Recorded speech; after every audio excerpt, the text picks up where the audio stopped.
Why humanity will never set foot in Andromeda.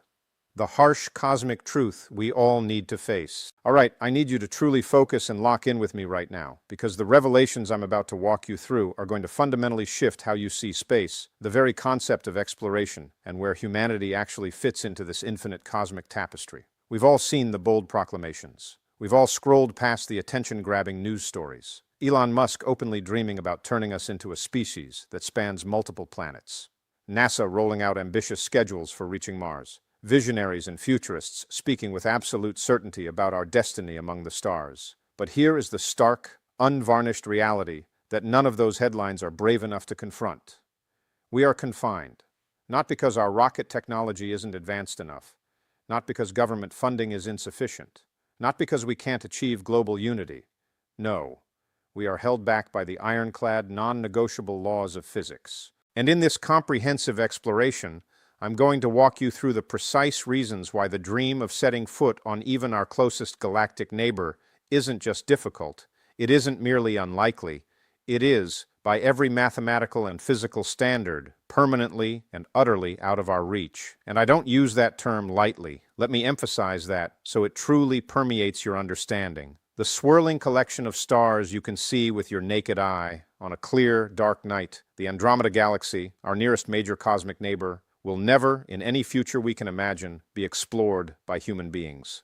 Not if we advance for 1,000 years. Not if we advance for 1,000,000 years. Not ever. Now let's be clear about what we're really discussing. Andromeda exists in the void at a distance of 2.5 million light-years from where you are currently sitting. I understand that in science fiction films, the term light-year is casually used as if it's just an exceptionally long road trip. But right now, I need you to truly grasp what that figure represents in concepts we can actually comprehend. A single light-year is the distance that light covers over 365 days, and light itself travels through the emptiness of space at 300,000 kilometers every second. That's not per hour, that's every single second that passes. In the time it takes you to blink, light could circle the entire Earth 7.5 times. At that incomprehensible speed, it would still take 2.5 million consecutive years for a single beam of light to finish the voyage to Andromeda. Really sit with that and understand what it implies. If, through some impossible event, you boarded a ship tonight that could actually achieve the speed of light, you would finally reach Andromeda 2.5 million years from now. Your journey would have taken longer than the entire recorded history of human civilization, longer than modern Homo sapiens have existed on this planet, longer than most mammal species have even been around. If you haven't already, please hit that subscribe button right now and activate the notification bell, because I'm about to break down why even that fantasy of traveling at light speed is a complete illusion, and what the genuine numbers reveal when we use spacecraft that actually exist. Stay with me here, because grasping this difference is absolutely essential. We do not possess light-speed travel technology. We are nowhere near light-speed travel, and according to every established law of physics we currently understand, we never will be. Our current record holder for speed, Voyager 1, was launched back in 1977 and has been speeding through the cosmos for almost 5 full decades. It is traveling at roughly 61,000 kilometers per hour. That sounds unbelievably fast, and by the standards of Earth, it certainly is. But here is where the numbers become truly mind-boggling. If we aimed Voyager 1 directly at Andromeda and let it continue at that same velocity, the journey would require 44 billion years. Just allow that figure to really sink in for a moment. The universe itself is only 13.8 billion years old. Every star that has ever ignited, every galaxy that has ever formed, every planet that has ever coalesced from cosmic dust, all of that history fits within 13.8 billion years, and we would need more than 3 times that length simply to traverse the distance to our nearest galactic neighbor. This is no longer a discussion about improved engineering. This is a direct confrontation with reality itself. Now I need to explain to you why traveling at light speed is fundamentally impossible, and why even getting close to that speed creates challenges that no amount of creative engineering can overcome.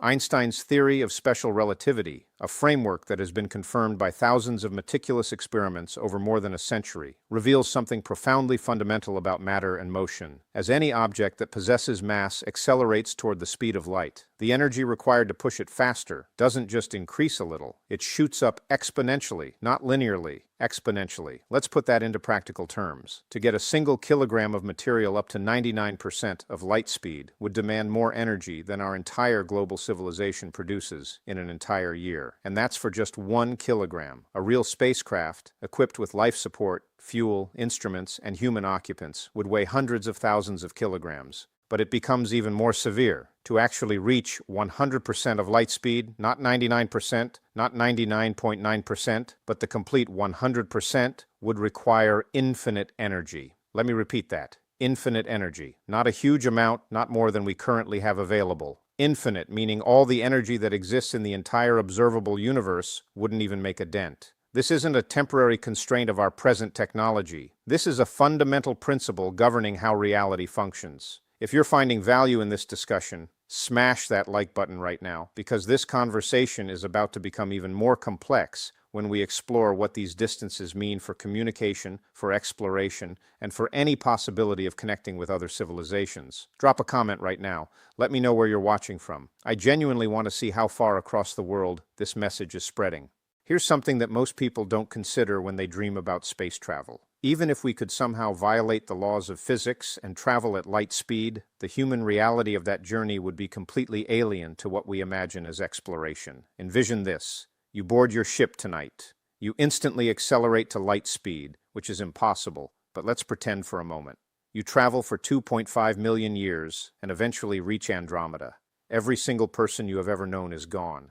Not just deceased, but their very remains have turned to dust, that dust absorbed back into the Earth. And the Earth itself might no longer exist in any form you would recognize. Civilizations have risen and fallen, thousands of them, possibly tens of thousands. When you departed, humans had just begun to understand nuclear fission and were developing the early internet. When you arrive at Andromeda, if humanity still exists, they have had 2.5 million additional years to evolve and progress. Consider what that truly means. The first anatomically modern humans appeared roughly 300,000 years ago.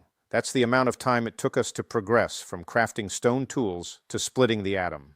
Your journey to Andromeda would take 8 times longer than the entire existence of our species. The beings you encounter, or the people you attempt to contact back on Earth, if communication were even possible across such an immense distance, would be as foreign to you as you are to the pre-human ancestors, who hadn't yet learned to walk upright. Stay with me here because I need to address the science fiction solutions that always come up in these discussions. What about warp drives? What about wormholes? What about cryogenic freezing? Let's examine each of these individually. Warp drive, the idea made popular by Star Trek, is based on theoretical concepts suggesting that space itself could be compressed in front of a ship and expanded behind it, allowing faster-than-light movement without technically breaking Einstein's cosmic speed barrier. Here's the problem. The mathematics require something physicists refer to as exotic matter. Matter that possesses negative energy density. In 13.8 billion years of cosmic existence, no such material has ever been observed to exist. It might be mathematically convenient, but there's absolutely no evidence it can exist in physical reality.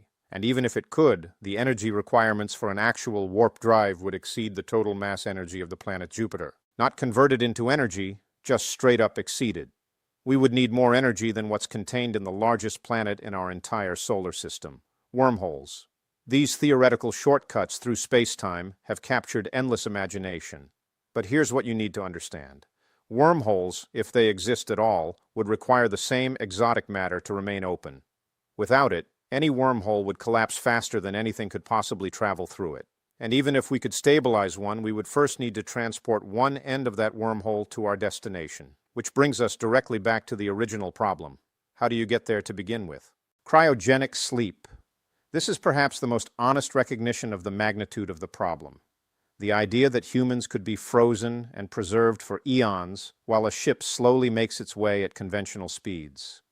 But cryopreservation that actually allows revival simply doesn't exist. The human body isn't a computer you can simply shut down and restart. Freezing causes ice crystals to form within cells, tearing them apart, destroying tissue, killing the organism. Scientists have achieved limited success with tiny organisms and isolated organs under extremely controlled conditions. A complete human body that can be revived after centuries of frozen sleep remains firmly in the realm of fiction. And even if it worked perfectly, remember the time frame.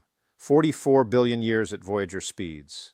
Even if we somehow achieve 10 times that speed, 100 times, 1,000 times, we're still discussing durations that completely dwarf the existence of our planet. Now let's connect some dots that reveal something even more profound about our circumstance. When you look up at the night sky and see Andromeda, that faint blur of light, you are not observing Andromeda as it exists right now. You are observing Andromeda as it existed 2.5 million years ago.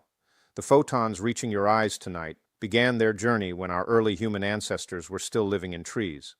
When you look at Andromeda, you are looking backward in time to an era before humanity even existed. If there were astronomers in Andromeda looking at the Milky Way tonight, they would see our galaxy as it was 2.5 million years ago. Earth would be there, but no humans would inhabit it. And if we somehow managed to transmit a signal to Andromeda at light speed right now, and someone there received it and immediately sent a reply, we would receive that response 5 million years from now. Any conversation across that gap would span entire geological eras. Here's where it becomes truly humbling. Andromeda isn't even distant in cosmic terms. It's our closest major galactic neighbor. There are an estimated 2 trillion galaxies within the observable universe. The most distant galaxies we can observe are over 13 billion light-years away. If Andromeda is unreachable at 2.5 million light-years, those distant galaxies aren't just unreachable, they are incomprehensibly, absurdly, cosmically unreachable. And the universe is expanding. Space itself is stretching. Galaxies beyond a certain distance are moving away from us faster than light, not because they're traveling through space faster than light, but because the fabric between us is expanding at that rate.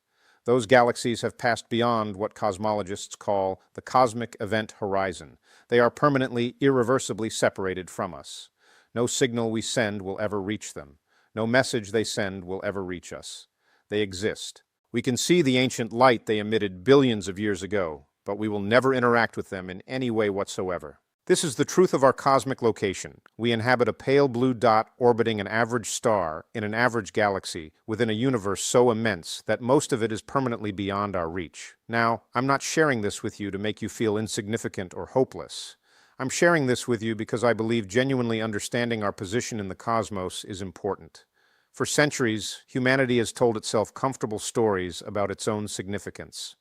We placed ourselves at the center of everything. We imagined gods creating existence specifically for us. We dreamed of spreading across the stars like some form of cosmic destiny. The universe, it turns out, had different intentions. And here's what I find strangely beautiful about all of this. We aren't confined in a prison. We aren't being punished. The same physical laws that place Andromeda beyond our reach are the laws that allow stars to fuse, atoms to bond, chemistry to occur, and life to exist. If you could travel at light speed, you would have infinite mass, and the very act of your movement would be catastrophic. The universe isn't flawed. It functions exactly as it should. We just happen to be very small creatures on a very small planet, with a very limited window through which to observe an incomprehensibly vast reality. Let me leave you with 3 things tonight. First, the goal of reaching other galaxies isn't just extremely difficult. It's prohibited by the fundamental laws of physics. The energy required is infinite. The time frames involved exceed the age of the universe. No technological advancement within the framework of physics as we currently understand it can change this. Second, this means that if intelligent life exists in other galaxies, and statistically it almost certainly does, we will never encounter them. We will never communicate with them. We will never know they existed, and they will never know we existed. We are isolated islands of awareness in an endless cosmic ocean. Third, and this is what I want you to take away, this isolation makes everything we have here infinitely more valuable. This planet, this precise moment in time, these relationships we share, this brief spark of consciousness in the void, we are not going to spread across the universe. We are not going to inhabit distant galaxies. We are going to live and die on this small rock, or perhaps within this small solar system, or at the absolute most in this small corner of one galaxy among trillions. And that has to be sufficient, because it's what we have. The universe doesn't owe us infinity. It gave us existence, which is already the most unlikely gift imaginable. What we choose to do with that existence, here, now, on this planet, in this moment, that is the only thing that genuinely matters. Make sure you're subscribed with notifications turned on, because I'll be exploring further into what science actually reveals about our place in the universe. Not the comforting myths, but the authentic story. I'll be watching, and so should you.